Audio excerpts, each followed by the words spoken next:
Hello friends, नमस्कार।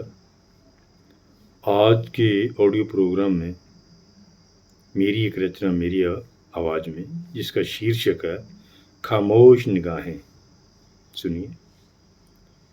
कितनी ही खामोश निगाहों की जुबां होती है, कितनी ही खामोश निगाहों की जुबां होती है, लब बिना हिले भी कोई कहानी बयां होती है, लब बिना हिले भी कोई कहानी बयां होती है। दिल के जज्बात जब होठों पे ना आ सकते हों, दिल के जज्बात जब होठों पे ना आ सकते हों, तो आँखों ही आँखों में तो बात तमाम होती है, तो आँखों ही आँखों में बात तमाम होती है।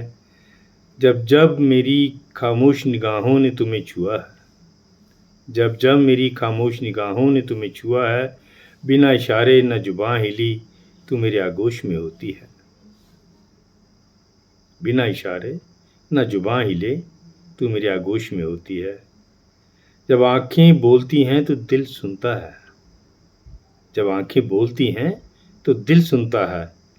आँखों को आँखों की तड़प की समझ होती है, आँखों को आँखों की तड़प की समझ होती है।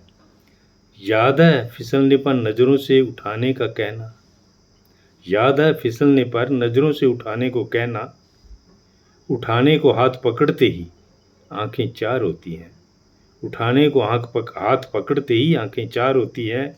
बेजुबान दिल बिना बोले ही बहुत कुछ कह जाता है, बेजुबान दिल बिना बोले ही बहुत कुछ कह जाता है। आँखें सब कुछ बोल देती हैं जैसे इनकी जुबां होती है, आँखें सब कुछ बोल देती हैं जैसे इनकी जुबां होती है। कितनी खामोश निगाहों की जुबां होती हैं भूषण, कितनी खामोश निगाहों की जुबान होती है भूषण। तेरी आँखें बस आँखें नहीं, तेरी आँखें बस आँखें नहीं, पूरी किताब होती है, पूरी किताब होती है। शुक्रिया दोस्तों।